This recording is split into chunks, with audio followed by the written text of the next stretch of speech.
key challenges to energy as a part of sort of architectural design. I guess I would say there's sort of two components to that. Maybe one is simply valuing the issues of building performance in the same way that architects value the other characteristics of design and meeting our clients' goals. So there's a values question. I think the other question is when you really sort of explore that values issue, it's pretty clear that everybody wants to do the right thing. We do want high-performing buildings. We do want to keep our costs down for our clients. We want to deliver the best product we can. We're just not always capable of articulating and having a discourse either in an internal project team or with our clients that enables that to be as effective. That's not because we don't want to. It's because I think there's a literacy question. 5, 6, 7 years ago, the term EUI, energy use intensity, was probably pretty foreign, very foreign to most architects. We've, I think, solved that problem, but implementing a design process that's capable of addressing and lowering EUIs is another issue. So I think we're headed in the right direction. We're just needing to learn more, and we need to do it as quickly as we can. Great. Can you explain a little bit more what you mean by the value issue, first point? Sure. I think the value issue is a good question.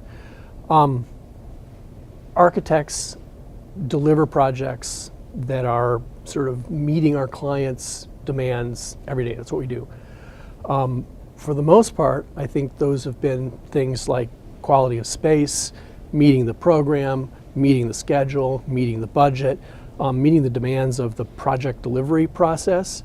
The sort of long-term life cycle issues, the relationship of that building to the environment and to larger issues like climate change has not always been part of what we've done, and I think I would maybe say that it's been outside of what we've done. We have participated in causing the problem that we have right now. So it's really because in many ways, it's because we have not valued performance, building performance, on an equal footing as beauty, aesthetics, meeting the program, and the other aspects of a building design. Now it's there. The AIA's honor awards all require that level of information. It's there as the submission. It's there as the judgment is made. There's still room for improvement, but I think we've made a lot of progress there, and it is becoming one of the sort of integrated values of quality architecture. That's a good question, and that's kind of what I was getting at with the last one. So that one, they didn't actually come to us with an EUI target. And the way I typically like to approach that is to say, what are the opportunities here for you? And think about it in terms of, well, what is good for the project? What are unique things with this project? So on that one of the things we also looked at is there's this giant parking garage. We're digging a big hole over there. Can we look at lining that hole with heat exchange? Because normally you pay to dig the wells, but we're already digging the hole. Can we do some kind of heat exchange over there, and will it get us, how far will that get us? And so right now we're actually modeling that to figure out, is it enough to make a difference? But really, I think thinking about it in terms of what are things that affect the first cost, what are things that affect the total cost of ownership. So it also depends on which client. So if it's a speculative client, your opportunities are probably smaller because they're not paying for the upkeep of the building or the operation. But if it's a client who owns their building, there's massive opportunities there to start to talk about, well, if you're going to own it for the next 50 years, hopefully, you're going to pay to analyze this.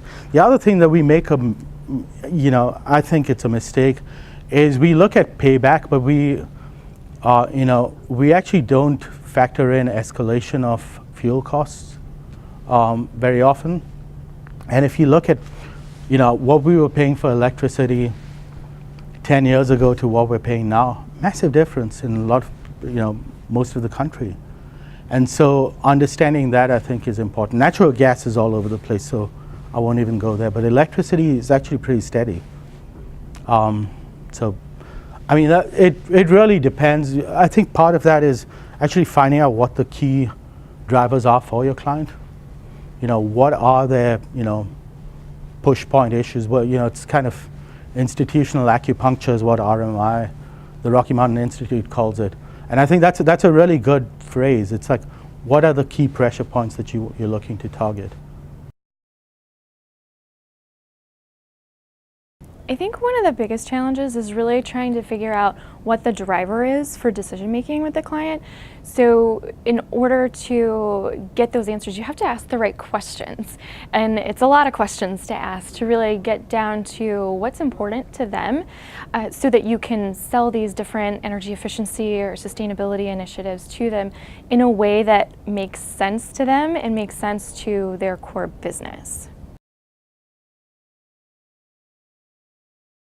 Certainly, businesses, firms, and other organizations, maybe even nonprofits, care about cost, and that's usually part of the conversation. But there should be other parts of the conversation too. And I think it can come down to other things, and instead of bringing in the more technical discussions of energy, maybe instead of talking about kBTUs per square foot, we can talk about things like the comfort of the tenants or the building occupants, and ways that energy efficiency can improve the indoor, the comfort of the people in the building, as well as improve indoor air quality, and the other many benefits, like making the building just run smoother, or making operations smoother for the building, which also could lead to lower costs. Key takeaway for me was the conversation regarding innovation, specifically related to how we could use the EUI as a target when we are designing energy efficient buildings. The question came up, is EUI the right number that we should be using? Perhaps it can be a guide, but maybe we shouldn't place as much importance on it as we do. And maybe there's another measure like comfort index or something like that we should also be thinking about using. We don't know what that looks like yet, but that was related to the innovation conversation that we were having. For our program, the most important piece of offering incentives is to keep measures on the table that would otherwise be value engineered out. So when our design teams are going through their processes, some of those energy efficient measures may be more costly, and the incentives help to keep those measures in the design.